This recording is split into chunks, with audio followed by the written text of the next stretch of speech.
ഒരു മാസത്തിൽ 2 രാത്രികൾക്ക് ചതുർദശി ബന്ധം വന്നാൽ ആദ്യത്തേത് എടുക്കണമെന്നാണ് പ്രമാണം. ശിവരാത്രിയെക്കുറിച്ചുള്ള ഐതിഹ്യം ഇപ്രകാരമാണ്. പാലാഴി മദനം നടത്തിയപ്പോൾ വാസുകി വമിച്ച കാളകൂട വിഷം ലോകരക്ഷാർത്ഥം ശ്രീ പരമേശ്വരൻ പാനം ചെയ്തു.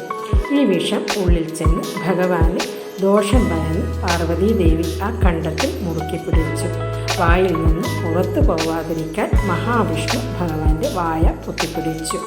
ആ വിഷം ഖണ്ഡത്തിൽ ഉറയ്ക്കുകയും ശിവൻ നീലകണ്ഠനാകുകയും ചെയ്തു. മഹാദേവന് ആപത്തൊന്നും വരാതെ പാർവതീദേവിയും ദേവഗണങ്ങളും അങ്ങനെ ഉറക്കമൊഴിച്ചിരുന്ന് പ്രാർത്ഥിച്ച ദിവസമാണ് ശിവരാത്രി.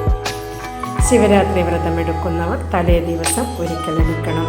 അന്ന് വൈകുന്നേരം അരിയാഹാരമൊന്നും പാടില്ല. ശിവരാത്രി നാളിൽ അതിരാവിലെ ഉണർന്ന് ശരീരശുദ്ധി വരുത്തി ഓം നമഃശിവായ ജപിച്ച് ഭസ്മധാരണ ശേഷം ശിവക്ഷേത്ര ദർശനം നടത്തണം. ശിവരാത്രി ദിനത്തിൽ പൂർണ്ണമായും ഉപവാസം അനുഷ്ഠിക്കണം. അതിന് സാധിക്കാത്തവർക്ക് ക്ഷേത്രത്തിൽ നിന്നുള്ള നേദ്യമോ കരിക്കിൻ വെള്ളമോ പഴമോ കഴിക്കാം. ശിവരാത്രി നാൾ ശിവപ്രീതികരമായ കർമ്മങ്ങൾ അനുഷ്ഠിക്കുന്നത് ഏറെ ഉത്തമമാണ്. അതിൽ ഏറ്റവും പ്രധാനമാണ് ദാനം. അന്നദാനമാണെങ്കിൽ അത്യുത്തമമാണ്. ഭഗവാന്റെ പ്രിയ വൃക്ഷമായ കൂവളം നനയ്ക്കുന്നതും ഭക്തിപൂർവ്വം പരിപാലിക്കുന്നതും ശിവപ്രീതികരമാണ്. അന്ന് രാത്രി പൂർണ്ണമായി ഉറക്കമൊഴിച്ചു വേണം ശിവരാത്രി വ്രതം അനുഷ്ഠിക്കാൻ.